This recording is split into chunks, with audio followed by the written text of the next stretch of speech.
¿Quién fue el Cid? Muchos lo conocen como el héroe más icónico de España, pero debajo de la leyenda descubrimos al verdadero el Cid de la historia. Rodrigo Díaz de Vivar, un caballero nacido en Castilla a mediados del siglo XI, comenzó como el hombre de confianza del rey Sancho de Castilla, el mayor general del rey, quien ganó victoria tras victoria. Pero después de que su rey murió en circunstancias sospechosas, el Cid fue desterrado del reino de sus padres y se convirtió en un capitán mercenario al servicio del emir musulmán de Zaragoza. Al final, el Cid se lanzó por su cuenta y se convirtió en un conquistador por derecho propio. Finalmente, el Cid lucharía contra una de las fuerzas más poderosas de la época, el aparentemente invencible Imperio Almorávide de Marruecos. ¿Qué motivaba al Cid? ¿Lo impulsaba el saqueo o la conquista? ¿Era un caballero profundamente leal al rey de sus padres? ¿O era un cruzado inspirado por la cruz para enfrentarse a los almorávides? Indudablemente, la vida de el Cid fue una de las más emocionantes y notables de la época. Nacido de un caballero de nobleza de nivel medio, el Cid terminó siendo uno de los hombres más poderosos de su generación. ¿Cómo sucedió esto y quién era la persona detrás del mito?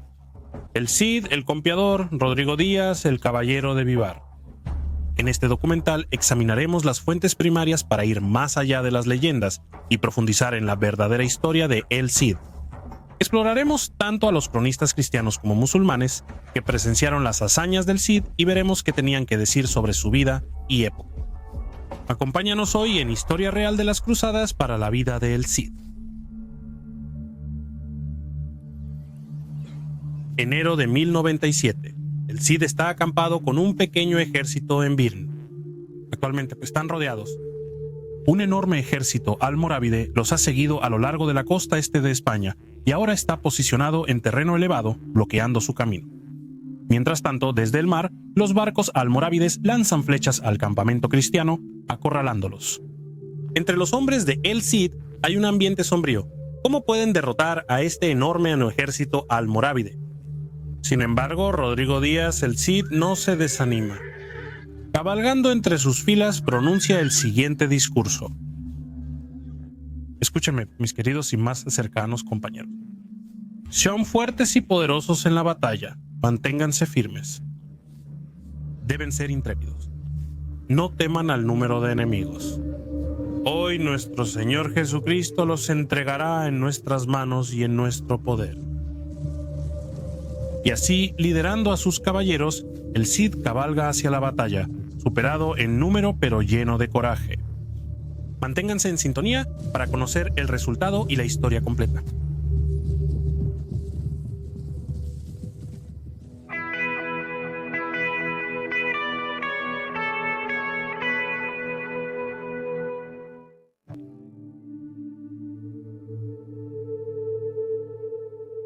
El flujo de los años es vasto e incesante. Si las acciones de este mundo mutable no se fijan en forma escrita, sin duda serán consignadas al olvido. Por lo tanto, estamos decididos a encarnar y establecer, a la luz de la palabra escrita, el linaje de ese hombre más noble y guerrero, Rodrigo Díaz, y las batallas heroicamente luchadas por él. Así comienza la Historia Roderici, nuestra fuente primaria latina más importante para la vida de Rodrigo Díaz de Vivar, el hombre conocido en la historia como el Cid. Cree que el autor pudo haber sido de hecho uno de los seguidores de el Cid que experimentó algunos de los momentos más angustiosos en la vida y carrera del Cid.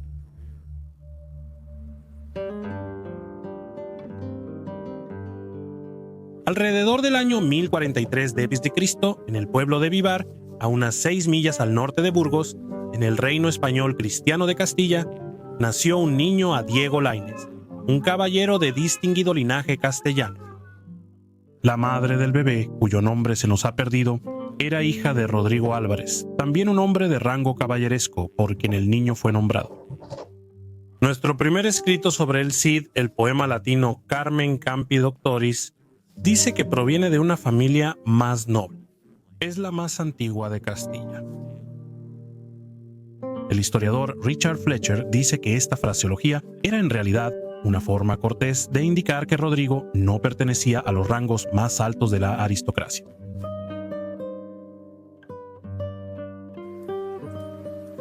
Sin embargo, Rodrigo Díaz nació en una orgullosa familia de guerreros, cuyos miembros sirvieron y lucharon junto al conquistador rey Fernando I de León Castilla. Fue una época de gran cambio en la península ibérica, la actual España y Portugal.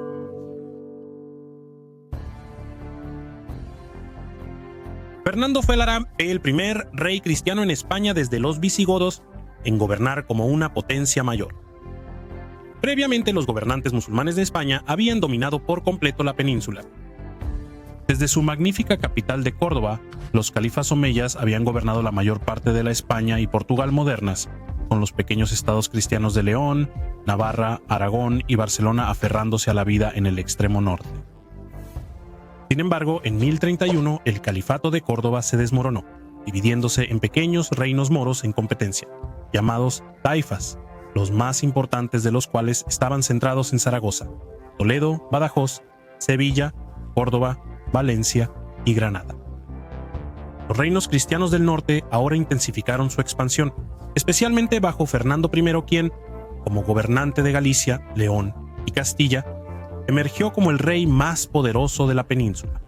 En 1064 conquistó Coimbra de los musulmanes, pero lo más importante, extrajo pagos de tributo de los ricos estados taifa de Al-Andalus, el corazón del sur musulmán. Así, el oro de Zaragoza, Toledo, Badajoz e incluso Sevilla y Valencia fluyó hacia las arcas de Fernando I y él pudo recompensar bien a sus guerreros.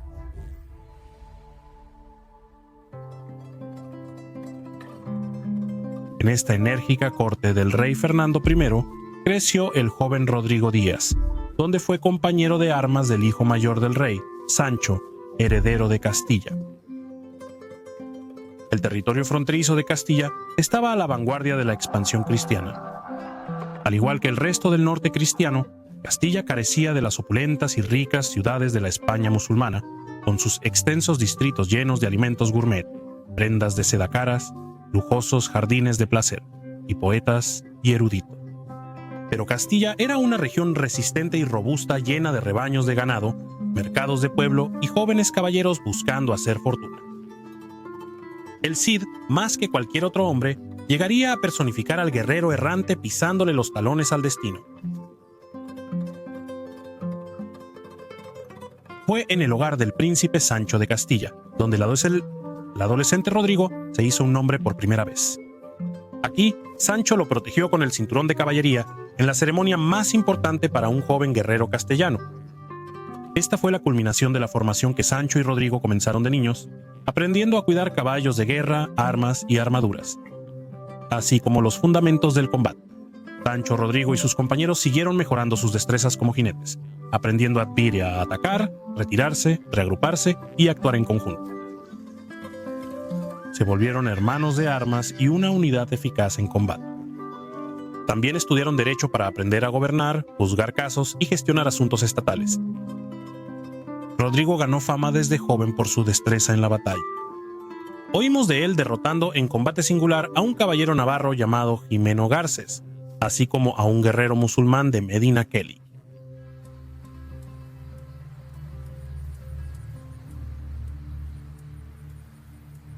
Antes de que Fernando I muriera en 1065, dividió su reino entre sus hijos.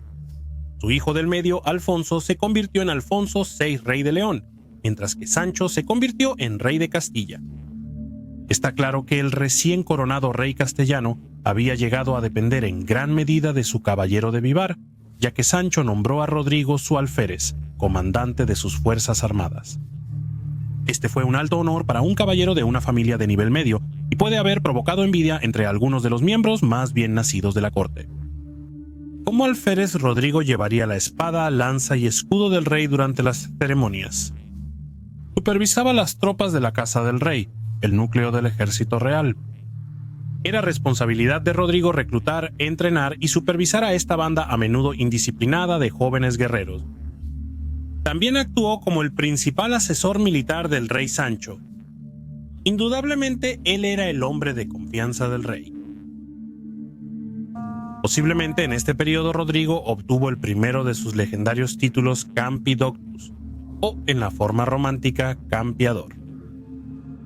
Este término proviene del mundo romano tardío, donde se refería a un instructor de entrenamiento regimental, literalmente profesor del campo de batalla. Alude a la competencia de Rodrigo como táctico y líder de hombres.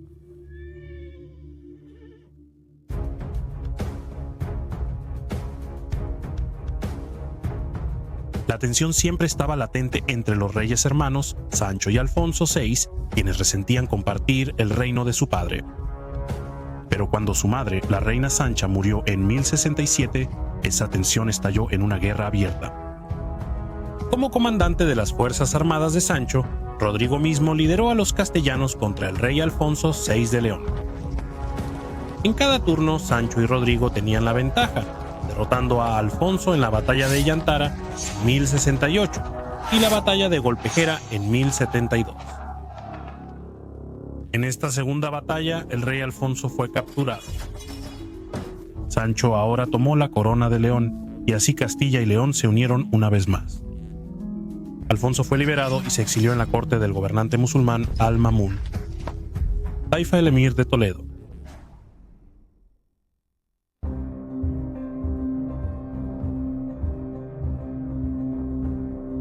No obstante, la victoria de Sancho fue breve. En octubre de 1072, Sancho y Rodrigo marcharon sobre el castillo leonés de Zamora, en poder de la hermana de Sancho, Urraca. La princesa Urraca apoyó a Alfonso durante la guerra civil. Ahora Sancho quería asegurarse de que Zamora no se convirtiera en un trampolín para una futura rebelión liderada por su hermano menor. La lucha antes de Zamora fue feroz. La historia Roderici registra el asedio de Zamora. Cuando el rey Sancho asedió Zamora, sucedió que Rodrigo Díaz luchó solo contra 15 soldados enemigos. 7 de ellos estaban con cota de mallas. De estos mató, a 2 hirió y desmontó, y al resto los puso en fuga por su valiente coraje. Sin embargo, en medio de la lucha, el rey Sancho fue apuñalado hasta la muerte. La mayoría de las fuentes de la época indican que Sancho cayó por traición, y se creía ampliamente que la princesa Urraca y Alfonso VI estaban involucrados.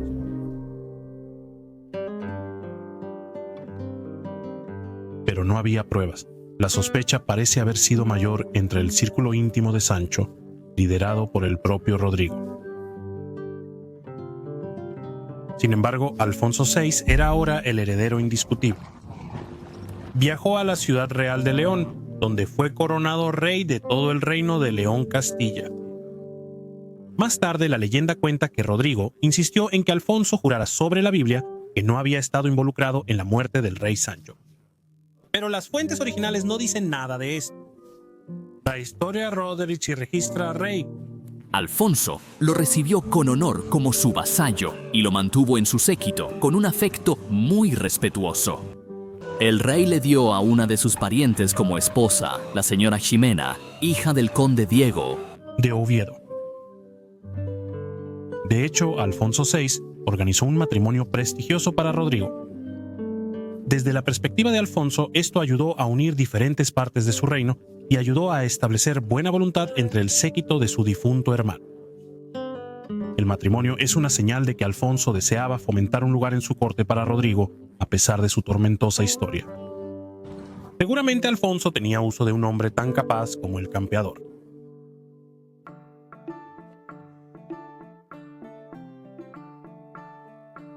Rodrigo y Ximena se casaron para el verano de 1067. La suya fue una estrecha colaboración que sobreviviría a muchas pruebas. Pronto la familia creció. Ximena le dio a Rodrigo un hijo, Diego, y 2 hijas, Cristina y María. Pero Rodrigo nunca recuperaría la alta posición que tuvo con Sancho. Alfonso reservó los rangos más altos para su círculo cercano. Alfonso otorgó el papel de alférez a Gonzalo Díaz, uno de los magnates leoneses del rey. Así que, aunque Rodrigo mantenía su posición en la corte, esta se redujo considerablemente.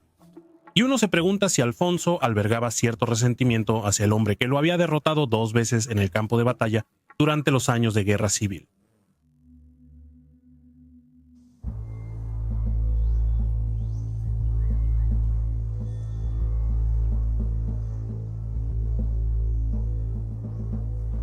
Una vez que aseguró el control de León y Castilla, el rey Alfonso VI renovó el sistema de parrillas de su difunto padre.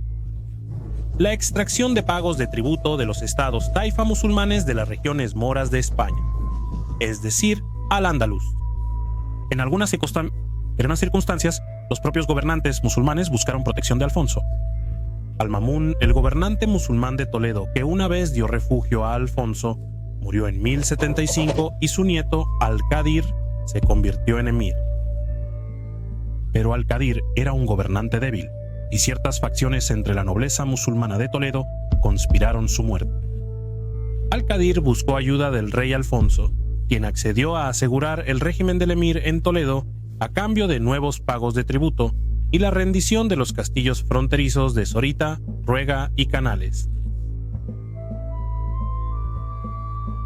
Al-Qadir aceptó y Alfonso invadió Toledo con su ejército, eliminando toda oposición.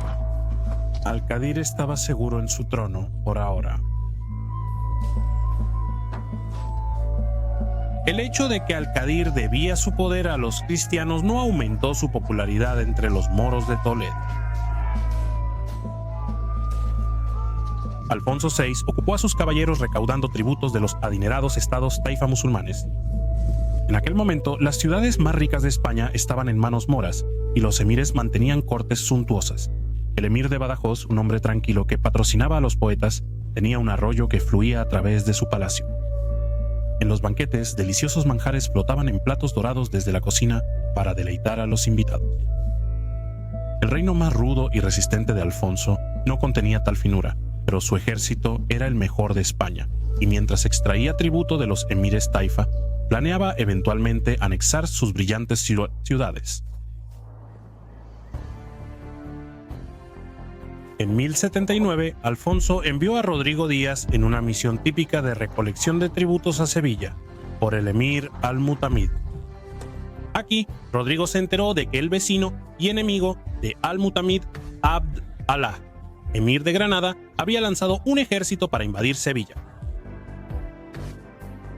Esta fuerza de invasión estaba liderada por varios caballeros cristianos, entre ellos miembros de alto rango de la nobleza leonesa castellana, destacando especialmente el conde García Ordóñez, Fortún Sánchez y López Sánchez.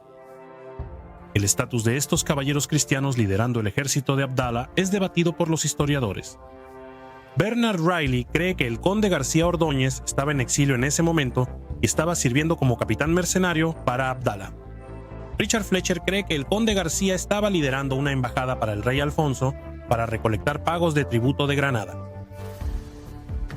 Sea cual sea el caso, la historia Roderici nos dice que el Cid envió cartas al emir de Granada y a los cristianos que estaban con él, solicitándoles por el amor a su señor, el rey Alfonso, que no se enfrentaran al emir de Sevilla, ni entraran en su reino. La carta de Rodrigo no tuvo efecto en García y sus compañeros, quienes continuaron su avance. Al-Mutamid estaba histérico y suplicó a el Cid que protegiera sus tierras. El Cid, protegiendo el tributo de Alfonso, partió liderando a sus propios caballeros y a los moros de Al-Mutamid. Luchó contra el ejército de García en la batalla de Cabra, otro de los muchos enfrentamientos que harían famoso al Cid. El Carmen Campi Doctoris, nuestro poema más antiguo de El Cid, recuerda el hito. El Dr. Campi triunfó de nuevo y fue el amo del campo, pues esta era su segunda batalla, en la que García y muchos otros fueron capturados. Este lugar se llama Cabra, y su campamento también fue capturado. Como dice el poeta, Rodrigo tomó muchos prisioneros prestigiosos, incluyendo a García Ordóñez y López Sánchez. Según el código militar de la época, Rodrigo redimió a sus cautivos por cuantiosos rescates, luego los liberó. Al-Mutamid de Sevilla colmó al Cid con regalos propios, así como el tributo debido al rey de León Castilla. Rodrigo regresó a la corte de Alfonso en esplendor. Todo el episodio plantea muchas preguntas. ¿Qué estaba haciendo García Ordóñez en Granada? Si era el emisario de Alfonso enviado para cobrar tributo, entonces, ¿por qué se uniría al emir de Granada para atacar a otro de los tributarios moros del rey? Debido a la historia algo tormentosa entre Alfonso y Rodrigo, algunos han especulado que quizás el incidente fue una trampa orquestada por el propio Alfonso. Pero la mayoría de los historiadores lo dudan. Alfonso ciertamente no quería poner en peligro la recolección de tributos, y tanto Sevilla como Granada pagaban parillas a León Castilla. Quizás toda la invasión fue improvisada por el conde García y sus compañeros. El comportamiento imprudente y arriesgado no era desconocido entre los caballeros del siglo XI, y cuando se les presentó la oportunidad de saquear Sevilla por el emir de Bernada, García y sus compañeros quizás pensaron que aprovecharían ahora y lidiarían con las consecuencias después. O como sugiere Bernard Riley, quizás García era en efecto un mercenario en exilio y simplemente estaba al servicio del emir de Sevilla. Ciertamente la historia Roderici deja claro que el Cid sentía que estaba protegiendo los intereses del rey Alfonso. Tal vez nunca respondamos todas las dudas sobre la batalla de Cabra. Sin duda, la victoria de Rodrigo le granjeó poderosos enemigos. Independientemente de su estatus en 1079 para 1080, García Ordóñez había recibido el título de conde por el rey Alfonso y había obtenido un asiento en el Consejo Real. El cronista musulmán Ibn Bassam nos dice que a García le apodaban Boca Torcida, lo que podría haberse referido a una propensión a la intriga tanto como a un rasgo físico. El cuñado de García, Fortún Sánchez, también era un noble poderoso, y aunque él mismo no había sido capturado en Cabra, su hermano, Lope Sánchez, sí lo había sido. En la corte del rey, Rodrigo ahora enfrentaba a una facción enemiga motivada y bien conectada. Pronto los enemigos de Rodrigo tendrían un pretexto suficiente para condenarlo ante el rey. En el verano de 1081, una partida de saqueo mora del Emirato de Toledo entró en territorio castellano, arrasó el castillo de Gormas en el río Duero y se llevó mucho botín. No hay posibilidad de que estos saqueadores fueran enviados por el emir de Toledo, Al-Qadir, quien dependía completamente de las buenas gracias de Alfonso VI. Tal vez solo eran un grupo de bandidos moros. También es posible que estos moros fueran enviados por un señor musulmán toledano actuando en rebelión contra Al-Qadir. El débil Al-Qadir a menudo demostró ser incapaz de controlar a sus poderosos súbditos. Rodrigo, quien custodiaba el territorio, reaccionó rápidamente. La historia Roderici nos dice: después de que Rodrigo regresó con honor a Castilla, como se mencionó anteriormente, el rey Alfonso de inmediato le ordenó ir a una tierra de los sarracenos que estaba en rebelión para devastarla con su ejército y ampliar y pacificar su reino. Sin embargo, Rodrigo estaba enfermo en Castilla en ese momento. Mientras tanto, los sarracenos invadieron y cayeron sobre un castillo llamado Gormas, donde se apoderaron de no poca botín. Cuando esto llegó a los oídos de Rodrigo, fue consumido por una gran ira. Reunió a su ejército y a todos sus caballeros bien armados y saqueó y devastó la tierra de los sarracenos, en la región de Toledo. Una vez más nos quedamos con más preguntas que respuestas. ¿Era la partida de saqueo sarracena una banda de bandidos de carretera o una fuerza enviada por un señor sarraceno rebelde? ¿Había Rodrigo lanzado su contraataque por orden del rey Alfonso? ¿Violó el contraataque de Rodrigo el protectorado de Alfonso sobre el emir de Toledo? Las fuentes no nos permiten llegar a conclusiones firmes. Lo que es seguro, sin embargo, es que la incursión de Rodrigo en Toledo fue el catalizador de su destierro. García Bocadefeo y sus aliados convencieron al rey Alfonso de que las acciones del Cid ponían en peligro el protectorado de León Castilla de Toledo. Aún hoy su argumento es válido. Incluso si el propio Alfonso hubiera ordenado la redada y socavaba el patrocinio de Alfonso a Al-Qadir, Rodrigo habría sido un chivo expiatorio conveniente.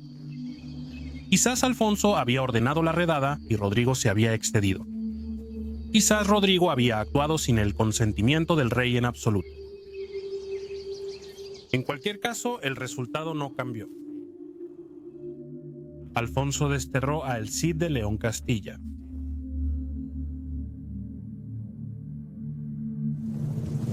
Así que Rodrigo, dejando a sus amigos afligidos detrás de él, partió de Castilla. Así lamenta la historia. Sin duda, el exilio del Cid fue un evento traumático para su familia y asociados. No estamos seguros si Rodrigo se llevó a su esposa e hijos con él. Hay algunas indicaciones de que los dejó al cuidado del abad de Cardenia en las tierras ancestrales de Jimena, en Galicia.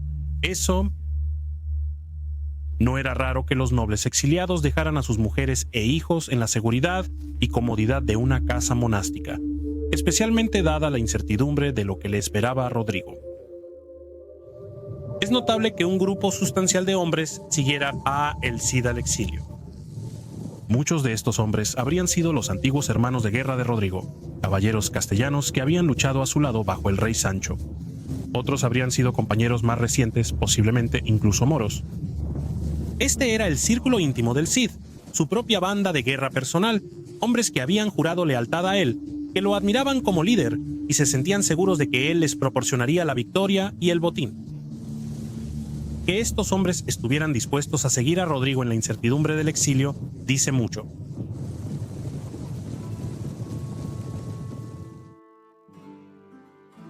No había duda sobre la carrera que el Cid seguiría en el exilio. Mientras era un líder de guerra con una banda de guerra para proveer, vendería su espada por contrato. Primero buscó servicio entre los otros poderosos gobernantes cristianos de España. Aragón, como el principal rival cristiano de León Castilla, probablemente no era una opción viable. Y así Rodrigo viajó más al este a la corte del conde de Barcelona. Aquí el conde Ramón Berenguer II rechazó la oferta de servicio del Cid. Habiendo agotado todas las opciones cristianas, Rodrigo se volvió hacia los moros. Viajó a Zaragoza, a la corte de Al-Muqtadir, con quien el Cid había tratado antes como agente del rey castellano. Al-Muqtadir ciertamente conocía la reputación de Rodrigo como líder de guerra. Como tributario de León Castilla, Zaragoza era una buena opción para el Cid, manteniéndolo dentro de la órbita de su tierra natal.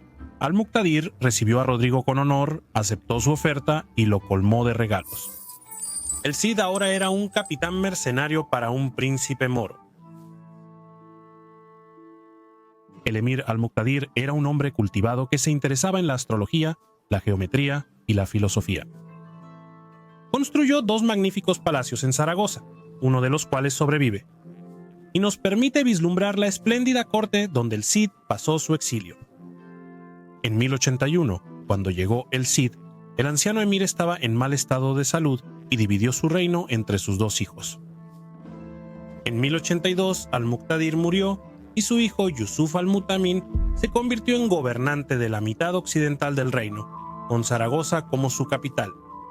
Mientras tanto, Munhir al-Hayyib, el otro hijo, tomó el trono del reino oriental, centrado en Denia, Tortosa y Lerida. Como era de esperar, los 2 hijos no estaban contentos con este arreglo. Se odiaban mutuamente y procedieron a hacerse la guerra el uno al otro. Quizás Rodrigo Díaz sintió que estaba destinado para siempre a quedar atrapado en medio de un conflicto fratricida.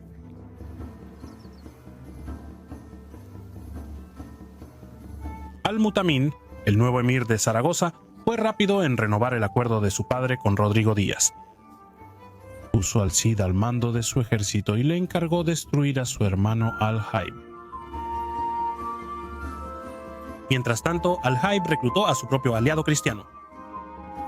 Berengar Ramón II, conde de Barcelona, que tenía su mirada puesta en Zaragoza, unió fuerzas con el emir Al-Haib de Dania.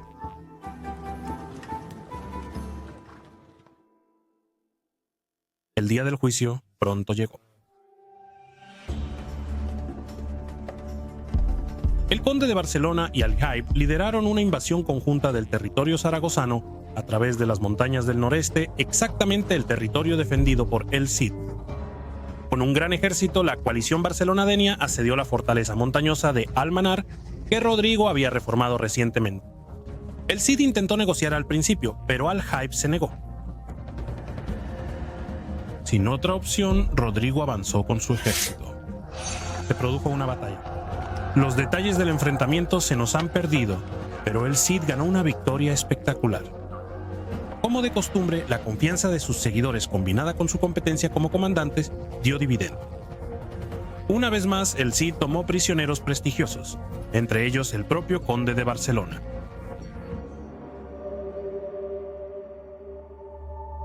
Berengar Ramón II fue tratado bien mientras estaba en cautiverio y fue rescatado rápidamente, pero estaba furioso y humillado por la victoria del Cid. Nuevamente, Rodrigo se ganó un poderoso enemigo. Al-Mutamín de Zaragoza celebró un banquete lujoso para honrar al Cid.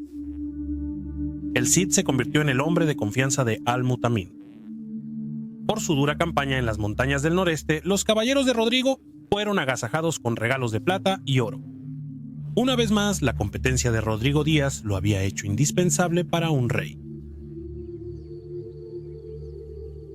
Sin embargo, todo estaba por cambiar drásticamente de nuevo.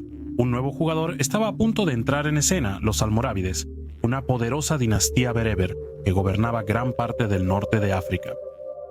Pronto los almorávides sacudirían los mismos cimientos del reino de León Castilla y el rey Alfonso VI llamaría a su antiguo vasallo, el Cid, para pedir ayuda.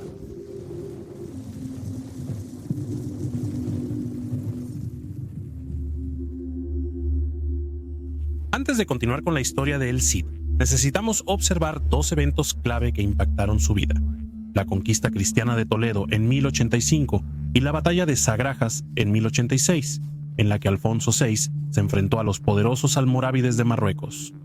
Todo esto preparará el escenario para los eventos más importantes y culminantes de la vida de El Cid. Sigan atentos mientras se desarrolla la historia. Durante el reinado del rey Alfonso VI de León y Castilla, la España cristiana recibió cada vez más influencias de más allá de los Pirineos. Los monjes franceses trajeron las prácticas de Cluny, mientras que los caballeros franceses se unieron a las batallas contra los moros. En plena reforma gregoriana, el papado ejercía su influencia con mayor vigor. Los papas Alejandro II, 1061-1073, y Gregorio V II, 1073-1085, mostraron un interés activo en la reconquista, convirtiéndola en una prioridad para reforzar los esfuerzos españoles contra los moros. Alejandro II ayudó a organizar la campaña conocida en la historia como la Cruzada de Barbastro, lanzada en 1064, unas 3 décadas antes de la Primera Cruzada. Fue esta expedición y no la Primera Cruzada la que incluyó lo que podría argumentarse como la primera indulgencia de cruzada sancionada papalmente. Según el Papa Alejandro, a los caballeros que partirán hacia España, por la autoridad de los apóstoles Pedro y Pablo, los liberamos de la penitencia y les concedemos el perdón de los pecados. Esto suena bastante similar a la indulgencia que los papas adjuntarían a las cruzadas a lo largo de los siglos XII y XII. Primero, los historiadores aún debaten el asunto, pero Barbastro pudo haber sido la verdadera primera cruzada, aunque finalmente fue solo un episodio en una evolución continua de conceptos religiosos y militares que dieron forma al movimiento de las cruzadas en los siglos venideros. Una vez que superó a sus hermanos, Alfonso VI de León y Castilla, llamado por el Papa Gregorio VI, primero el rey glorioso de España, heredó todo el dominio de su padre, Fernando I. Al igual que su padre, Alfonso se benefició del tributo pagado por las taifas musulmanas de Sevilla, Granada, Badajoz, Toledo y Zaragoza. Pero el padre de Alfonso había expandido enormemente el poder de León Castilla, preparándolo para anexar los 50.000 kilómetros cuadrados del Transduero. El objetivo final de Alfonso era progresar más en la reconquista. Toledo, la antigua ciudad real visigoda, fue un anhelo del norte cristiano por mucho tiempo. La determinación de Alfonso de someter a Toledo bajo su poder se muestra en una carta al Papa Gregorio VII, donde describe sus planes de instalar un arzobispo en la ciudad. Hasta 1075, la taifa de Toledo fue gobernada por Al-Mamun, un patrón de poetas y eruditos, y un aliado de Alfonso VI. Al-Mamun expandió su dominio para incluir Valencia y Córdoba, pero tras su muerte, su nieto Al-Qadir perdió Valencia por una rebelión, mientras el emir de Sevilla, Al-Mutamid, tomó Córdoba. En 1078, un golpe de estado en Toledo mismo hizo que Al-Qadir huyera a la corte de Alfonso, donde suplicó al monarca cristiano que lo restaurara en el poder. Alfonso aprovechó el momento.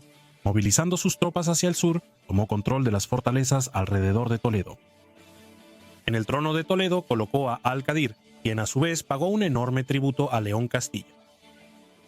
Para el verano de 1083, Alfonso lideró una campaña profunda en la taifa de Sevilla como castigo por el fracaso del emir al-Mutamid para pagar el tributo anual.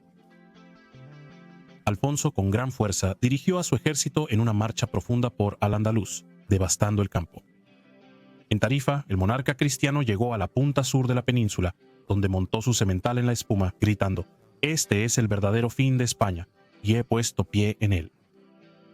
Todo esto simbolizaba el dominio de Alfonso sobre Iberia y servía para intimidar a las otras taifas para que no interfirieran con su planeada conquista de Toledo. Para entonces, el gobierno de Al-Qadir en Toledo se volvió insostenible. Muchos toledanos lo consideraban un títere débil de los odiados cristianos y algunas facciones conspiraban para derrocarlo. Una vez más, Al-Qadir recurrió a Alfonso, suplicándole que asediara Toledo para que pudiera rendirse a él con honor. En el verano de 1084, Alfonso comenzó el asedio formal de la ciudad. Alfonso le dio tiempo a Al-Qadir para pedir ayuda a las otras taifas musulmanas, lo cual, como se esperaba, no resultó. El 6 de mayo de 1085, Toledo se rindió. Esto marcó un avance monumental en la reconquista cristiana, ya que desde la conquista árabe inicial no había reinado un rey cristiano en Toledo. Alfonso cabalgaba triunfante por la ciudad. Alfonso ofreció condiciones favorables a los musulmanes que decidieron permanecer: el derecho a adorar libremente, mantener sus posesiones e incluso su mezquita principal. El rey otorgó condiciones igualmente favorables a los judíos de la zona. A pesar de todo, había pocas dudas de que los cristianos recuperarían la Gran Mezquita, que había sido una iglesia en la época visigoda. Al partir el rey, el arzobispo Bernard convirtió la Gran Mezquita en una catedral. Alfonso nunca revirtió la obra del arzobispo y la mezquita siguió siendo la catedral principal de Toledo. Algunos comentaristas enfatizan el trato justo de Alfonso a los musulmanes de Toledo, pero los futuros reyes cruzados de España, como Alfonso el Batallador o Jaime el Conquistador, también otorgaron términos generosos a los moros conquistados. Alfonso VI pudo ocupar no solo Toledo, sino una amplia región en el Valle del Tajo, desde Talavera en el oeste hasta Guadalajara en el este. Al-Qadir fue recompensado por su lealtad al ser instalado por Alfonso como gobernante de Valencia. Mientras tanto, los gobernantes taifa restantes estaban alarmados. Se habían acostumbrado al sistema estable, aunque humillante, de pagos tributarios a los cristianos. La caída de Toledo presagiaba el destino final de todas las tierras moras a medida que el rey leonés aumentaba su poder. Al-Mutamid de Sevilla solicitó ayuda a los almorávides del norte de África mediante una embajada. La cristianización de Toledo provocó una reacción de los almorávides. La captura de Toledo sería el principal objetivo militar ibérico de los almorávides durante las próximas décadas. En 1085, Alfonso VI, rey de León y Castilla, estaba en la cima de su poder. Con Toledo en su posesión, su reino ahora llegaba hasta el corazón de España y estaba listo para expandirse aún más en las partes de la península controladas por los musulmanes, conocidas como Al-Ándalus. Los emires que gobernaban las ciudades-estado musulmanas en el sur de España, llamadas taifas, reconocieron su incapacidad para contrarrestar el poder de Alfonso y por lo tanto apelaron a los almorávides del norte de África para obtener ayuda. Entonces, ¿quiénes eran estos almorávides? Los almorávides eran una secta bereber que mantenía la disciplina militar mientras observaba estrictamente los principios fundamentales del Islam. Su líder era una figura severa y enigmática, Yusuf ibn Tashfin. A diferencia de los cultos emires musulmanes de España que vivían en lujo, Yusuf era un rudo guerrero del desierto. La disciplina personal de Yusuf inspiró gran lealtad en sus seguidores.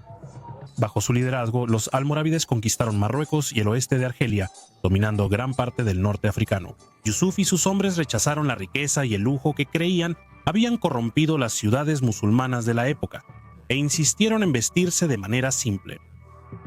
Se velaban hasta los ojos como señal de que estaban apartados, lo que les valió el apodo de los velados. Yusuf consideraba que los emires taifa de España eran ineficaces y negligentes en sus obligaciones como musulmanes, y sin embargo los emires españoles estaban dispuestos a arriesgarse a ser conquistados por los almorávides antes que ver toda la península ibérica caer en manos de los cristianos. Al-Mutamid, emir de Sevilla, escribió que preferiría pastorear camellos para los almorávides que cuidar cerdos para Alfonso VI. Yusuf ibn Tashfin respondió favorablemente al llamado de los estados taifa de España. No tenía interés en salvar a los emires taifa, pero estaba ansioso por extender su poder a la península ibérica para el mayor bien del Islam. Yusuf reunió un gran ejército y desembarcó en Algeciras el 30 de julio de 1086, cerca de un año después de la conquista de Toledo por Alfonso VI. En Sevilla, Yusuf hizo un llamado a toda España islámica para unirse a él contra Alfonso VI. Los emires de Sevilla y Granada se unieron al ejército norteafricano.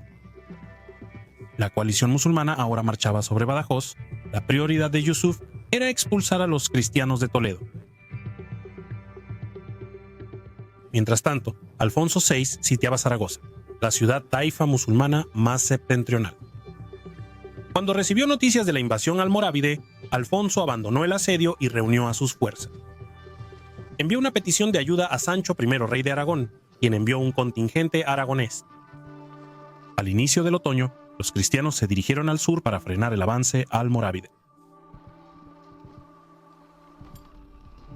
El 23 de octubre de 1086, los ejércitos cristianos y musulmanes se enfrentaron en batalla en Segarajas, al noreste de Badajoz. El ejército de Alfonso contaba con unos 2.500 hombres, cerca de 750 caballeros pesados, 750 caballeros ligeros menos experimentados y aproximadamente 1.000 soldados de infantería. La coalición musulmana superaba en número a las fuerzas cristianas 3-1, pero Alfonso VI confiaba en su caballería pesada para romper las formaciones enemigas y lograr una victoria rápida. Al comienzo, las fuerzas cristianas devastaron la vanguardia musulmana con cargas de caballería. Yusuf había colocado a los emires españoles en el frente mientras mantenía a sus almorávides en reserva. Finalmente, Yusuf desató a sus hombres en una formación sólida al ritmo de los tambores de guerra.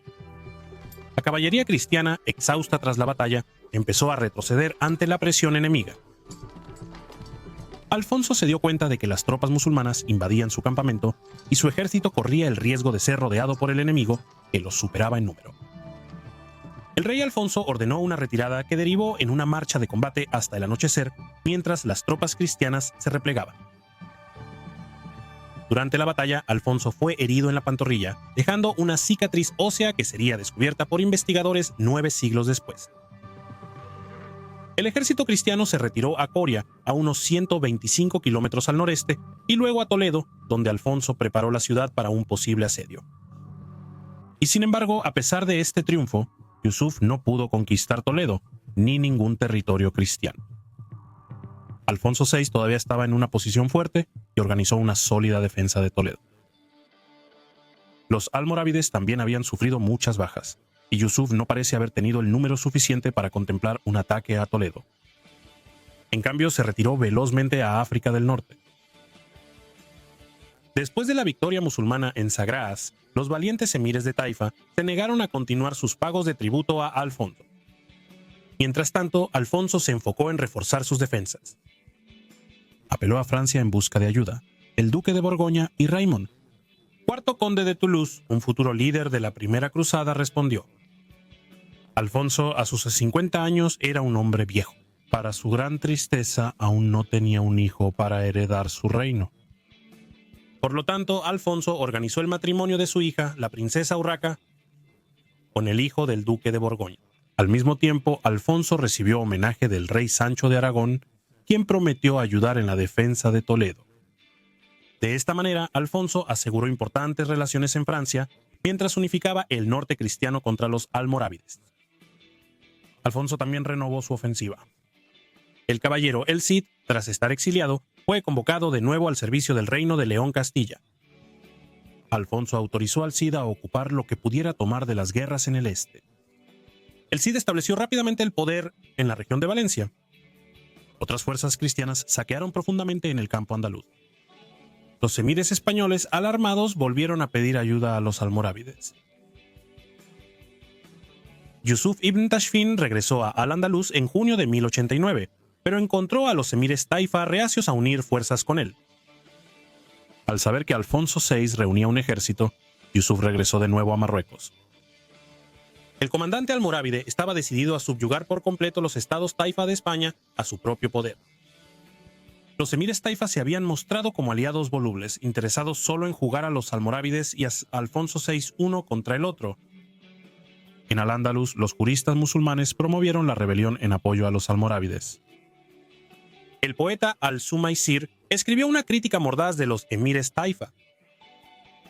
Rebelarse contra ti es un deber, porque te unes a los cristianos. Retirar mi lealtad hacia ti no es un crimen, porque ustedes mismos han retirado su lealtad al profeta. En 1090, Yusuf regresó a Al-Ándalus. Rápidamente depuso a los emires de Granada y Málaga, enviándolos como prisioneros a Marruecos. En marzo de 1091, los almorávides conquistaron Córdoba. Posteriormente, Yusuf conquistó Sevilla y exilió al emir al-Mutamid a Marruecos, quien originalmente solicitó su ayuda, donde permaneció encarcelado hasta su muerte. Finalmente, los almorávides invadieron la costa sureste de la península, apoderándose de Almería, Murcia, Denia y Atíba. Yusuf gobernaba ahora un imperio que abarcaba el estrecho de Gibraltar. Prácticamente toda España musulmana estaba bajo su control, solo las taifas de Valencia y Zaragoza resistían. Los almorávides cambiaron por completo la situación estratégica en la península ibérica. Los reinos cristianos del norte ahora se enfrentaban a un Al-Ándalus unido, reforzado por todo el poder del imperio norteafricano de Yusuf. Se acabaron los días en que el reino de León Castilla podía señorear sobre los emiratos taifa. Ahora las líneas de batalla estaban claramente trazadas entre el norte cristiano y los almorávides en el sur. La dominación de España podría ir en cualquier dirección, y los reinos cristianos enfrentaban su mayor amenaza desde la era de Almanzor.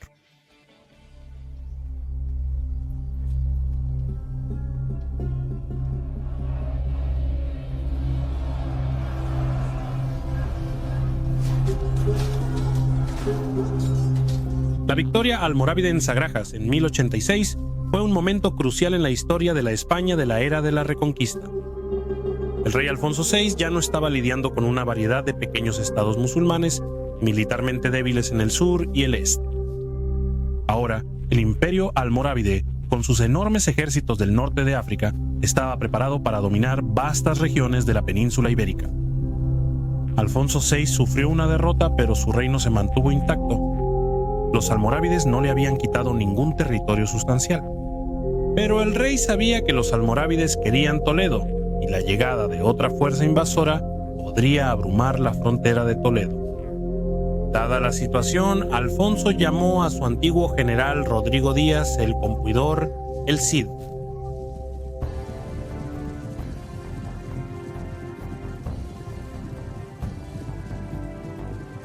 En Toledo, en diciembre de 1086, el Cid se presentó ante el rey Alfonso, proclamando que él, como siempre, era el leal servidor del rey. Alfonso colmó al Cid de privilegios, otorgándole el cargo sobre muchos castillos castellanos importantes. Pero más significativo, Alfonso concedió otro privilegio a Rodrigo, como lo detalla mejor la historia. Además, el rey Alfonso le dio esta concesión y privilegio en su reino, por el cual todas las tierras o castillos que él mismo pudiera adquirir de los sarracenos, en la tierra de los sarracenos, serían absolutamente suyos en plena propiedad, no solo suyos, sino también de sus hijos e hijas, y todos sus descendientes. La concesión de Alfonso del derecho de conquista a el Cid no es sorprendente, dado el creciente poder de los almorávides. Alfonso necesitaba proteger su frontera de una futura invasión almorávide. ¿Qué mejor protección que enviar al Cid a hacer lo que mejor sabías hacer, ganar batallas y conquistar territorios? El 21 de julio de 1087, Alfonso VI celebró corte en la capital castellana, Burgos, con sus caballeros, el Cid y el nuevo arzobispo de Toledo, Bernard de Sahagún, un monje cluniacense de alto carácter. Alfonso otorgó cartas pueblas para los nuevos asentamientos cristianos del Valle del Tajo cerca de Toledo. Luego, los almorávides invadieron una vez más en marzo de 1089, con la intención de asegurar Murcia, el territorio costero mediterráneo entre Granada y Valencia.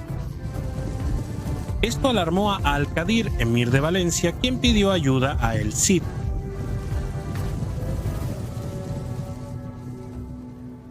El Cid pidió al rey Alfonso permiso para ir en defensa de Valencia y Alfonso se lo concedió.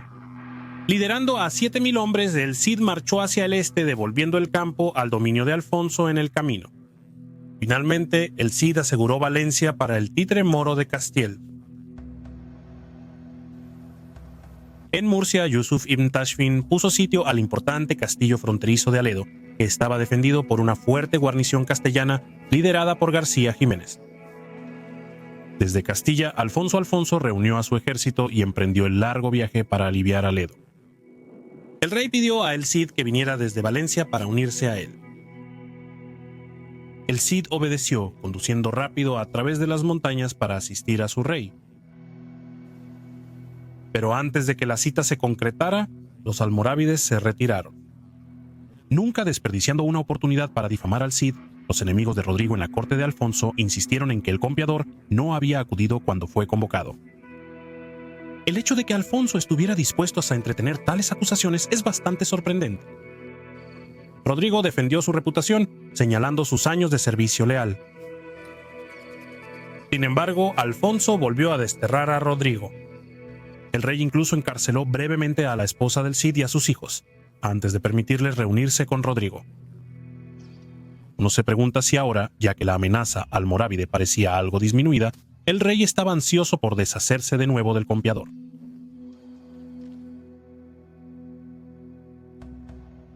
Sergio estaba devastado, pero también decidido a amanecer su propio camino en el nuevo año de 1090. Se dirigió hacia el este con sus hombres, saqueó las tierras de su viejo enemigo, el emir Al-Haib de Denia, y extrajo tributo de Al-Qadir, emir de Valencia, a unas pocas millas al sur del actual Castellón. El Cid se estableció en la fortaleza de Buriana. El Cid, ahora en compañía de sus hombres más leales, tenía los comienzos de lo que sería su propio principado. Esto no significaba que Rodrigo se sintiera para siempre separado del monarca de sus padres. El Cid nunca renunció a su lealtad a Alfonso y en algunos aspectos siempre se consideraría súbdito del rey. Como los eventos futuros demostrarían, Alfonso II siempre consideraría al Cid hasta cierto punto como su propio hombre, incluso cuando su relación a menudo se tensaba hasta el límite, tensada por rivalidades pasadas, celos de la corte y fallos humanos. Luego, en junio de 1090, Yusuf ibn Tashfin, por tercera vez, cruzó de África a España con su ejército y desembarcó en Algeciras. Esta vez había traído más de sus propios guerreros almorávides, hombres de su máxima confianza.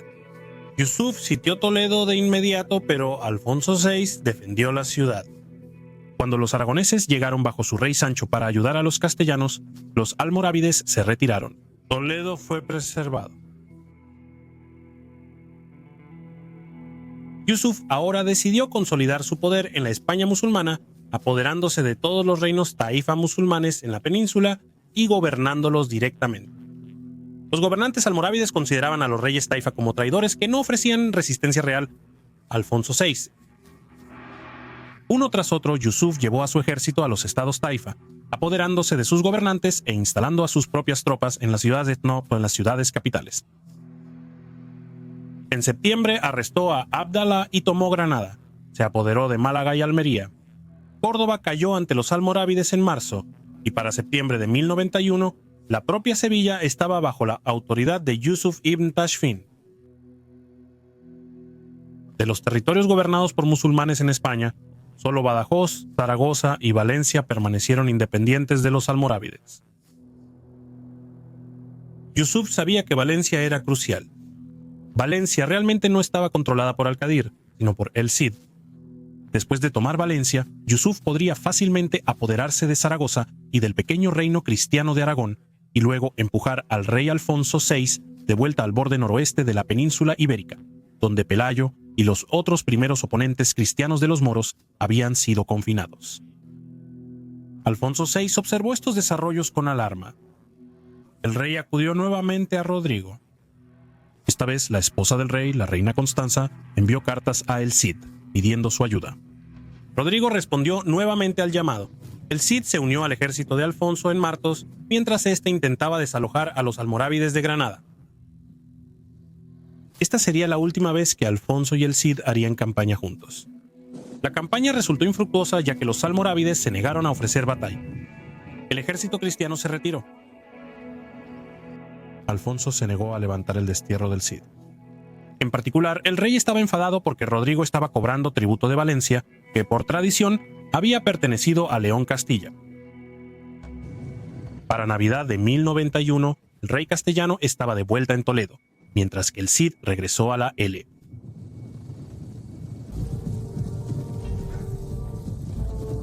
Cid sabía que se acercaba un momento crucial. Se había criado con las historias y canciones de la Reconquista y conocía de memoria las batallas de Rodrigo, Pelayo, Alfonso el Casto, Alfonso el Grande y otros antiguos héroes de la Iberia cristiana. Un cronista musulmán de Valencia registra a Cid diciendo: un Rodrigo perdió esta península, otro Rodrigo la salvará.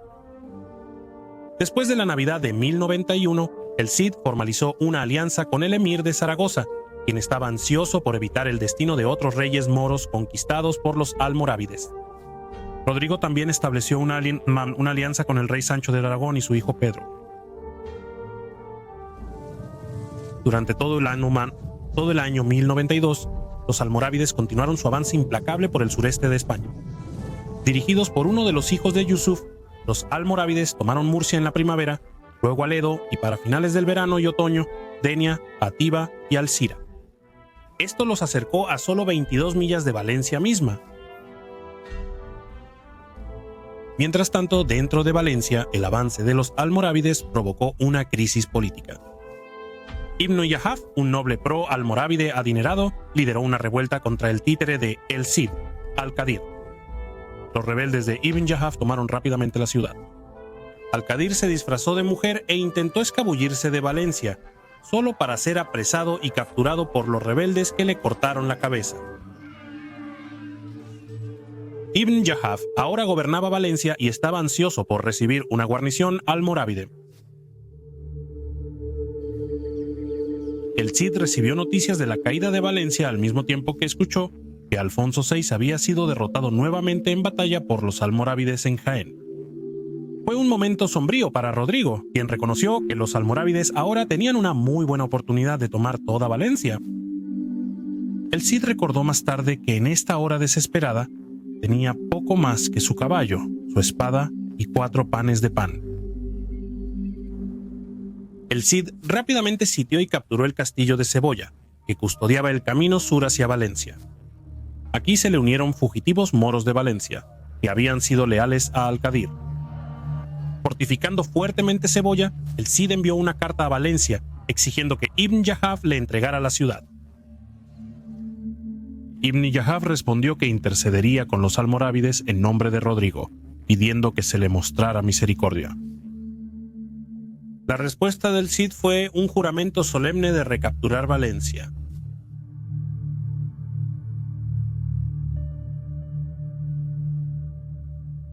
El asedio del Cid a Valencia comenzó en julio de 1093. Su ejército era pequeño y no tenía barcos con los que efectuar un bloqueo naval. La estrategia de Rodrigo era asfixiar los suministros devastando el territorio circundante desde sus bases en Cebolla, en el norte, y Benicadel, que había capturado recientemente en el sur. Muchos de los castillos locales estaban gobernados por capitanes moros que habían sido nombrados por el Cid mismo y ahora permanecían leales a el Cid.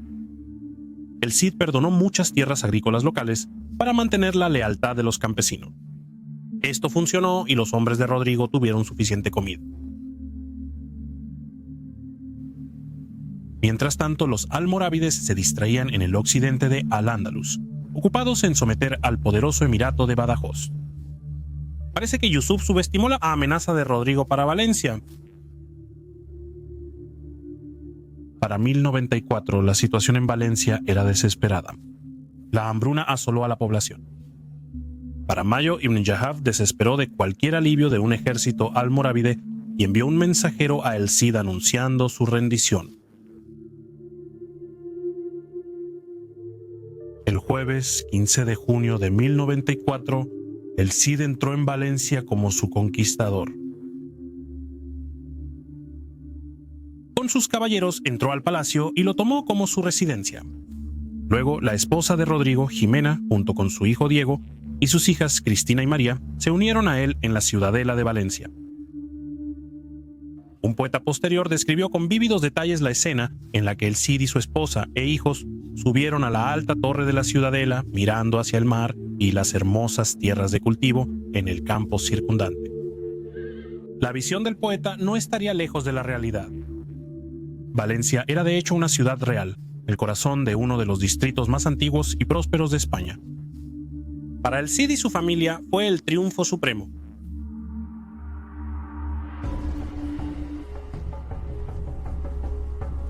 Yusuf ibn Tashfin recibió la noticia de la caída de Valencia con horror. Claramente, el gran gobernante almorávide había subestimado al Cid. De inmediato, Yusuf encargó a su sobrino Muhammad ibn Tashfin que reuniera una gran fuerza de tropas moras de Marruecos y al-Andalus. Las órdenes de Muhammad eran marchar sobre Valencia, conquistarla y regresar con Rodrigo Díaz en cadenas.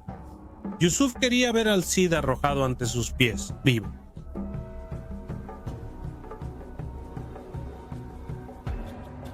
Rodrigo Díaz no tenía ilusiones sobre su situación. De inmediato se dedicó a asegurar Valencia y sus alrededores. Lamentablemente para el Cid, su más cercano aliado, el rey Sancho de Aragón había fallecido en junio de 1094. Pedro, el nuevo rey de Aragón e hijo de Sancho, se reunió con el Cid en Borriana, reafirmando su alianza. Sin embargo, Pedro estaba ocupado intentando terminar el asedio de Huesca, iniciado por su padre, y no podía enviar mucha ayuda a Valencia. Rodrigo incluso pidió ayuda al rey Alfonso y Alfonso accedió, aunque estaba ocupado luchando contra los almorávides en el oeste cerca de Badajoz. Alfonso envió una pequeña fuerza castellana para ayudar al Cid, pero resultó que no llegarían a tiempo, y así el Cid estaba por su cuenta. Para entonces, había construido a su alrededor un grupo bastante sustancial, incluyendo un núcleo íntimo de los guerreros castellanos originales que habían estado con él desde antes de su exilio. Su séquito ahora incluía a soldados musulmanes que habían conocido al Cid durante sus años supervisando Valencia, así como a muchos luchadores duros y errantes de toda España, y quizás incluso más allá, hombres que vivían de su ingenio y sus espadas, y que reconocían a un buen líder de guerra cuando veían uno.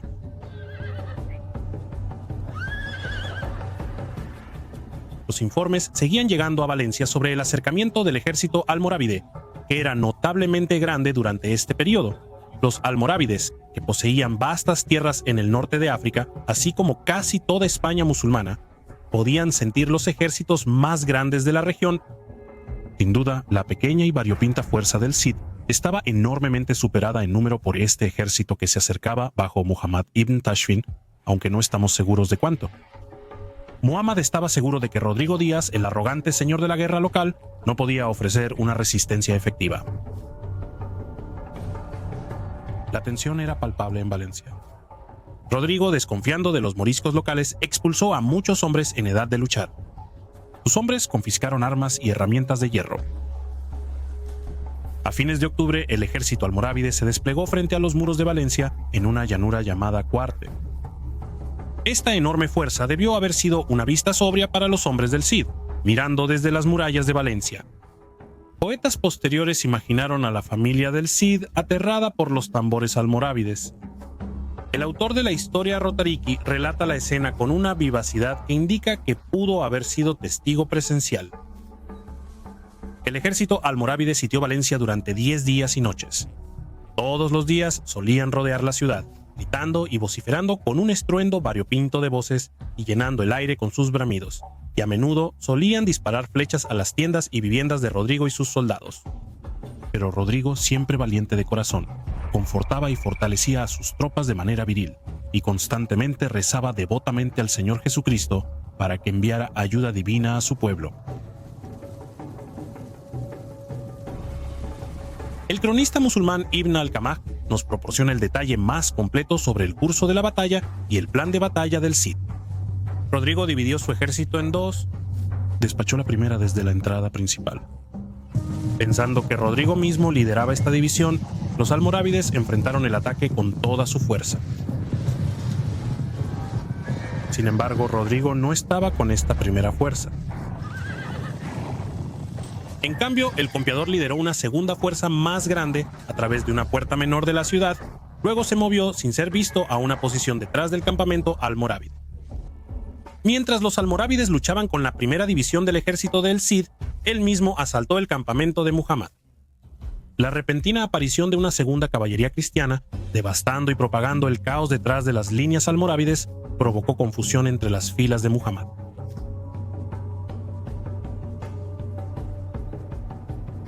Esto permitió a los cristianos obtener ventaja, mientras el Cid lideró una carga devastadora que rompió la retaguardia del ejército de Muhammad.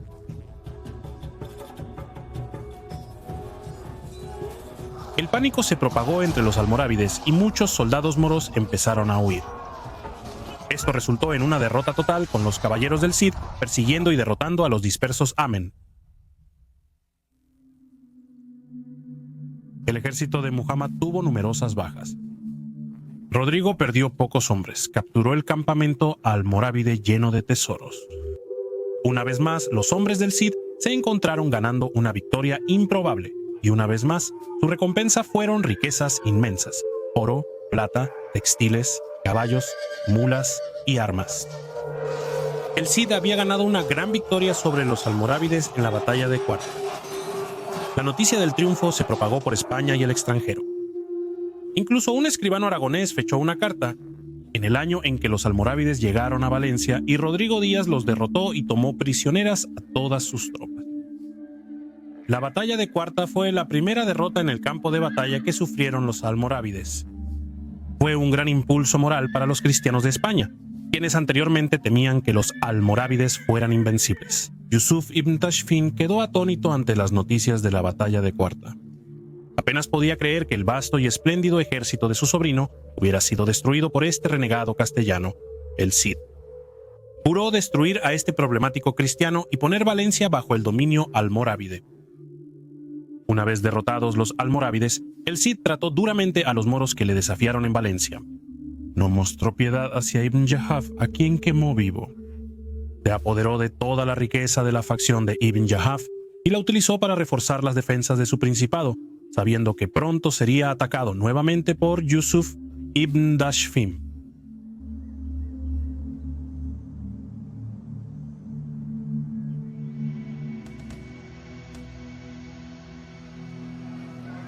La victoria del Cid sobre los almorávides en la batalla de Cuarta aseguró la supervivencia de su recién establecido Principado de Valencia.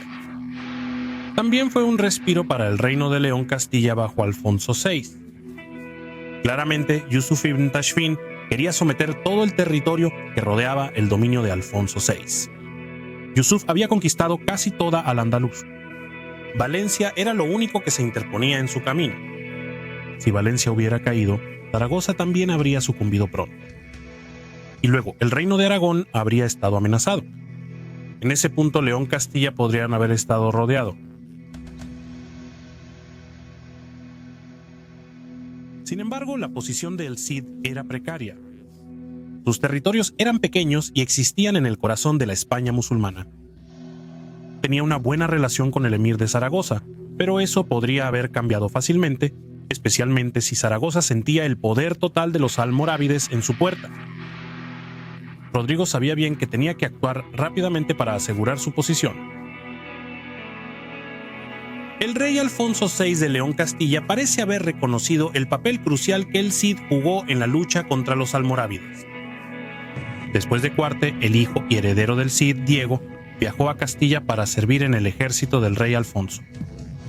Para entonces, Diego era un joven fornido que se había beneficiado del entrenamiento militar paterno. Sin duda, la posición de Diego en la corte de Alfonso representaba una oportunidad prestigiosa para un joven de la élite guerrera. El hecho de que el hijo de El Cid ahora sirviera al rey Alfonso indica una mejora en las relaciones entre Rodrigo y su antiguo maestro. Los historiadores difieren sobre la relación entre ambos en este momento. Ramón Méndez Pidal creía que el Cid no era nada menos que un vasallo de Alfonso, manteniendo Valencia en nombre del rey. Richard Fletcher no está de acuerdo y piensa que el Cid actuaba como un gobernante independiente. Sabemos mucho más sobre las relaciones entre el Cid y el rey de Aragón en este momento. Los dos se unieron en una alianza aún más estrecha, protegiendo los castillos del otro y realizando operaciones militares conjuntas. El poder del rey Pedro de Aragón aumentó considerablemente cuando capturó Huesca en noviembre de 1096 y ahora estaba en posición de trabajar estrechamente con el Cid. Mientras tanto, Yusuf ibn Tashfin continuó presionando a los reinos cristianos de España. Él mismo hizo campaña contra el rey Alfonso VI, mientras enviaba a su sobrino, el general Muhammad ibn Tashfin, para liderar otro ejército contra el Cid y tomar Valencia. Al final de 1096, el rey Pedro de Aragón se unió a el Cid para una conferencia en Valencia. Rodrigo y Pedro decidieron combinar sus ejércitos y marchar hacia el sur, donde reforzarían la crucial fortaleza fronteriza de Benicadel en las estribaciones entre Atíba y Denia. Mientras el Cid y el rey Pedro marchaban hacia el sur, se acercaron peligrosamente al avance del ejército de Muhammad. Como siempre, los almorávides superaban en número a los cristianos. Llegando rápidamente a Benicadel, el Cid y Pedro reabastecieron el castillo con suministros y armas y asignaron hombres adicionales a la guarnición. Después marcharon con sus tropas hacia el norte por la costa mediterránea rumbo a Valencia. No obstante, los exploradores de Muhammad divisaron a las tropas cristianas. El general almorávide envió un mensajero a su flota que navegaba a lo largo de la costa, instruyéndolos para navegar hacia el norte hasta Byron.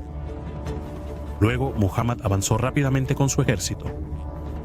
Superando a los cristianos, los almorávides ocuparon el terreno alto que se extendía hacia el mar, justo en el camino de la caballería de Rodrigo y Pedro.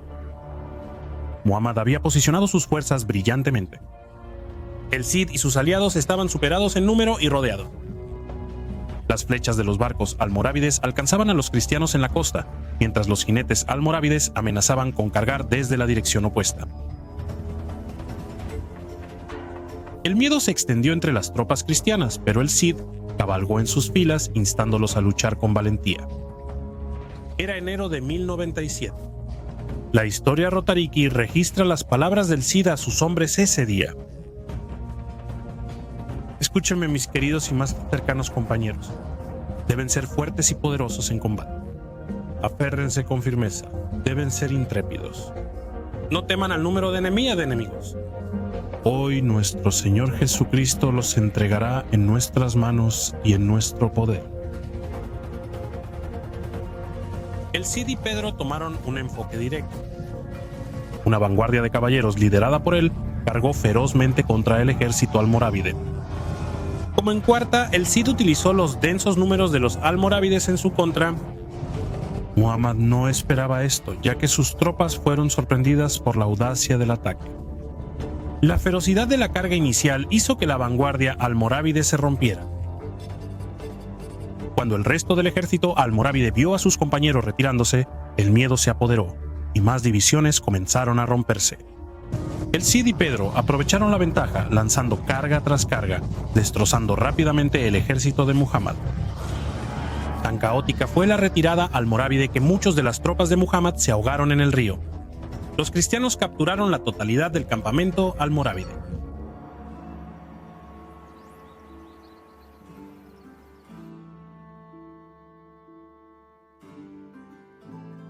Nuevamente, el Cid obtuvo un triunfo impresionante. Hay pocas dudas de que el valor personal del Cid fue un factor crucial para inspirar a sus hombres y a sus aliados. Muhammad tenía la ventaja en números, pero los hombres del Cid creían en él. Y para entonces, los aragoneses también habían llegado a creer en él. Los caballeros del Cid estaban curtidos y probados en combate. La batalla de Byron fue el triunfo culminante en lo que fue, para muchos de ellos, una vida de lucha junto a Rodrigo Díaz. Posiblemente la conducta del Cid durante esta batalla fue una inspiración para un joven notable presente en la ocasión, el hermano menor del rey Pedro, el príncipe Alfonso, quien un día sería Alfonso el Batallador, el célebre rey guerrero de Aragón. Parece que el joven príncipe aprendió una o dos cosas ese día mientras luchaba junto a Rodrigo Díaz, el campeador, el Cid. El Cid y el rey Pedro marcharon juntos a Valencia, estribo con estribo, sus hombres cargados de botín, y como nos cuenta la historia Roderici, glorificando a Dios con plena devoción por la victoria que les había dado. El triunfo de Byron se oscureció en agosto cuando llegaron malas noticias a Valencia. El rey Alfonso VI de León Castilla había sido derrotado por los almorávides en la batalla de Consuegra. Uno de los hombres asesinados durante esta batalla fue Diego, el único hijo de Rodrigo y Ximena. Fue un momento desgarrador para el Cid y su familia. El historiador Richard Fletcher se pregunta si el Cid muestra signos de volverse más despiadado e implacable al tratar con sus enemigos después de la pérdida de su hijo. Habiendo derrotado 2 invasiones almorávides, Rodrigo ahora llevó la lucha al enemigo. Reuniendo a su ejército, el Cid marchó contra el gobernador almorávide de Játiva, expulsándolo de Merviedro en la costa y persiguiéndolo hasta Almenara. El Cid sitió y capturó Almenara en el otoño de 1097, luego se dedicó a conquistar Merviedro mismo. Merviedro es un castillo crucial, la fortaleza natural más fuerte en la costa del Levante español. Durante la Segunda Guerra Púnica, una fuerza romana resistió a Aníbal desde este castillo. Su nombre significa muros viejos. La posición de Merviedro en un saliente alto y peligroso lo hacía invulnerable al asalto. Por ende, el Cid asedió el castillo. Los defensores moros apelaron a Yusuf ibn Tashfin. Por algún motivo, Yusuf no envió ayuda. Quizás le disgustaba ver a otro de sus poderosos ejércitos destruidos por el Cid. Las fuerzas del Cid bloquearon todas las entradas y salidas del castillo, y finalmente los defensores acordaron rendirse. Rodrigo les concedió 30 días para evacuar la fortaleza, y muchos se marcharon durante este tiempo. Sin embargo, cuando el Cid tomó posesión del castillo, en junio de 1098, reunió a los que se habían resistido y los envió encadenados a Valencia. Rodrigo agradeció a Dios. Con la conquista de Merviedro, su principado obtuvo una posición defensiva crucial. Construyó una iglesia allí y en Almenara. Para el Cid, 1098 fue un año para atender las preocupaciones religiosas dentro de su principado. En sus cartas de la época se autodenomina Príncipe de Valencia y se describe a sí mismo luchando en las batallas de Dios.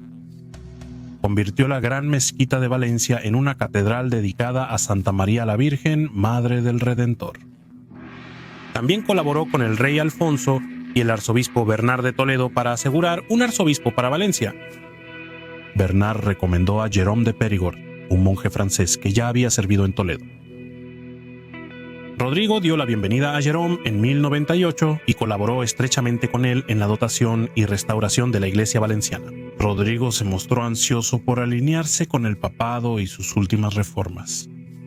En consonancia con esto, Jérôme viajó a Italia para ser consagrado obispo por el Papa Urbano, segundo el papa que había lanzado la primera cruzada. Es notable que para cuando el Cid estaba restableciendo la iglesia latina en Valencia, en 1098 el ejército de la primera cruzada estaba ganando victorias en Siria, recuperando el antiguo obispado cristiano de Antioquía. Durante este periodo, cuando el Cid emitía cartas y fundaba iglesias, vislumbramos su círculo íntimo. Sus hombres importantes se presentaron como testigos, y sus identidades nos llegan como una lista de nombres. Ramiro, Nuno, Rodrigo, Martín, Diego, Fernando, todos nombres comunes en la España cristiana latina de finales del siglo XI. ¿Quiénes eran estos hombres? Solo sabemos que estos eran los hombres en los que el Cid confiaba más, hombres que ciertamente lucharon junto a él en el grueso de la batalla. Estos hombres eran luchadores, pero también administradores, consejeros, aquellos que llevaban a cabo el trabajo de gobierno. Para 1099, el Cid había tallado un principado en el corazón de la España morisca. Había tomado Valencia, la ganancia más importante de la reconquista desde la captura de Toledo, y había asegurado una red de castillos y pueblos circundantes. Fue ese año, en la cima de su triunfo, que Rodrigo Díaz, el Cid, murió en su cama en la ciudadela de Valencia el 10 de julio, solo 5 días antes de que el ejército de la primera cruzada, lejos en Palestina, capturara la santa ciudad de Jerusalén. Tenía unos 56 años. Al igual que los hombres de la primera cruzada, Rodrigo era un aventurero, un valiente guerrero que luchaba por Dios, la gloria y la riqueza. En esta época ruda y belicosa no había contradicción en esto. Esta era una época en la que los guerreros rezaban a Dios por la victoria y consideraban la riqueza y el botín que ganaban como un regalo del cielo.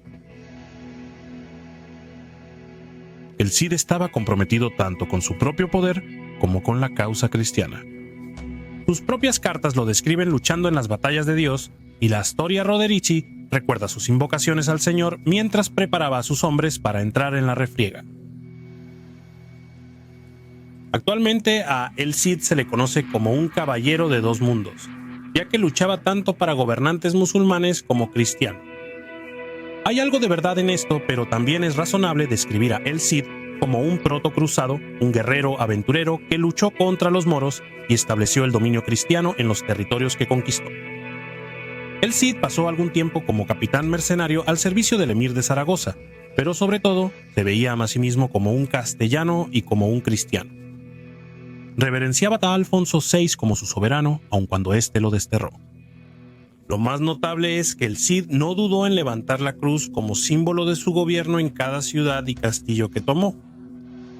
Convirtió la gran mezquita de Valencia en una catedral y estableció relaciones con el Papa para asegurar que su principado se incorporara a la Iglesia Latina. El Cid era un gobernante cristiano y gobernó como tal. Incluso un cronista musulmán de la época recuerda a El Cid diciendo: "Un Rodrigo perdió esta península, otro Rodrigo la salvará". El Cid se refería a la derrota del rey visigodo Roderick en batalla contra los conquistadores árabes de España en 711. El Cid se sentía cómodo aliándose con príncipes musulmanes, al igual que la mayoría de los cruzados de ese periodo. Después de que Al-Qadir fue asesinado en Valencia, el Cid acogió a los seguidores moros de ese emir en su grupo, y parece bastante probable que los seguidores de Rodrigo incluyeran al menos a algunos guerreros moros. Los cronistas de la época relatan la muerte del Cid como un evento importante.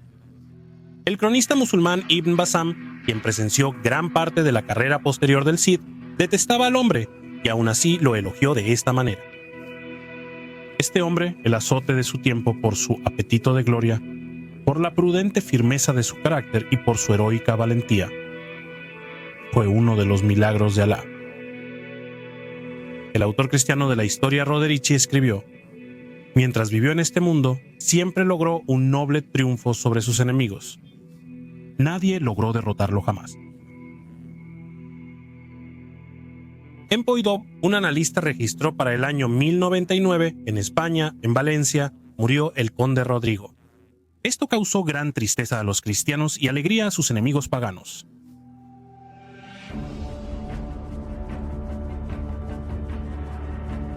Y eso plantea la pregunta: ¿con el Cid ausente sobreviviría su principado? Los hombres que habían luchado a su lado se agruparon alrededor de Jimena, la valiente viuda del Cid, quien no mostró signos de rendirse. En el año 1101, ella emitió una carta que mostraba su espíritu indomable, confirmando las concesiones de su esposo a la Iglesia de Valencia y proclamando que ella y los hombres del Cid ganarían más conquistas con la ayuda de Dios. Sin embargo, Yusuf ibn Tashfin vio su oportunidad. Con el Cid fuera, ahora por fin, estaba seguro de que Valencia caería. A finales del verano de 1101, un enorme ejército almorávide llegó ante Valencia y puso sitio a la ciudad. Jimena proclamó su desafío, y los hombres del Cid defendieron las murallas con increíble valor. Podemos imaginarlos recordando el coraje de Rodrigo mientras luchaban por la ciudad ganada por su príncipe. Ese invierno, Jimena envió al arzobispo Jerome con un grupo de caballeros para infiltrarse a través de las líneas almorávides y buscar ayuda del rey Alfonso VI.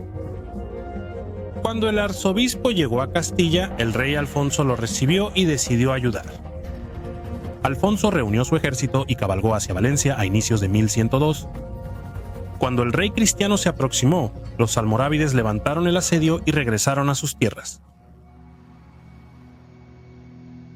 Jimena, flanqueada por los hombres de su esposo, salió a saludar honorablemente al rey a quien su esposo había permanecido leal, incluso cuando había sido más difícil.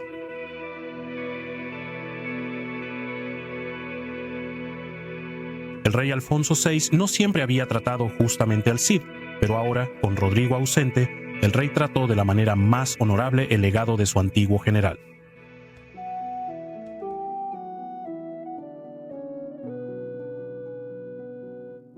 Alfonso mostró a Jimena y a los hombres del Cid un gran respeto y les ofreció su total asistencia. Jimena ofreció sin dudarlo al rey el legado de su esposo, Valencia, y todo lo que había conquistado en sus alrededores. Alfonso consideró cuidadosamente la situación, pero decidió evacuar Valencia. La ciudad estaba demasiado lejos de los territorios cristianos de España y era demasiado vulnerable al ataque de los almorávides. De hecho, Alfonso sintió que sin Rodrigo, Valencia no podría ser defendida. Quizás tenía razón. Informó a Jimena de su decisión, y ella la aceptó como la palabra de su rey. Alfonso ordenó que los restos del Cid fueran llevados de vuelta con todos los honores, de vuelta a la tierra de sus padres. Jimena supervisó la preservación del legado de su esposo. En abril de 1102 se prepararon para la partida. El botín de guerra, las armas, los muebles del hogar y los textiles se empacaron junto con los tesoros sagrados de la catedral y los estatutos y documentos legales, todo para ser preservado para algún día, cuando, como todos los castellanos creían, Valencia sería tomada nuevamente por los cristianos. Lo más importante de todo, Jimena y los caballeros del Cid prepararon el cuerpo de Rodrigo para el largo viaje hacia el oeste. Luego, escoltados por el rey Alfonso y su ejército, Jimena, sus hijas y los hombres del Cid abandonaron Valencia, regresando una vez más a la tierra de los castillos, Castilla, donde había nacido Rodrigo. Al partir, Alfonso quemó Valencia hasta los cimientos, decidido a no dejar nada que pudiera ser útil para los moros. Para cuando los almorávides tomaron control de la ciudad en ruinas, el cuerpo del Cid ya estaba de vuelta en Castilla, descansando finalmente en casa.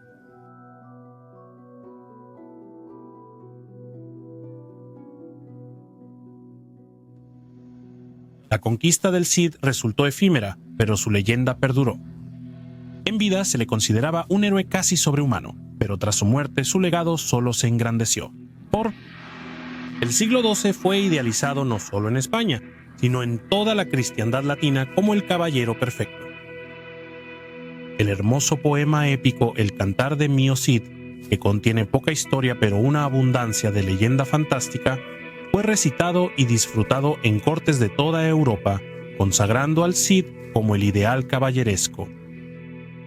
Sin embargo, bajo la leyenda yace la realidad histórica de un hombre notable que conquistó un reino con poco más que su ingenio, su espada y un grupo de seguidores comprometidos. En términos de la Reconquista desempeñó un papel crucial.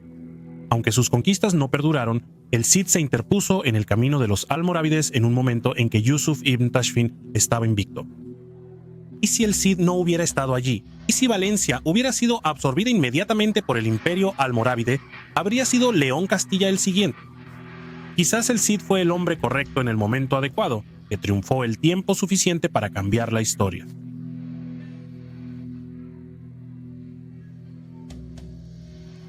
Gracias por ver.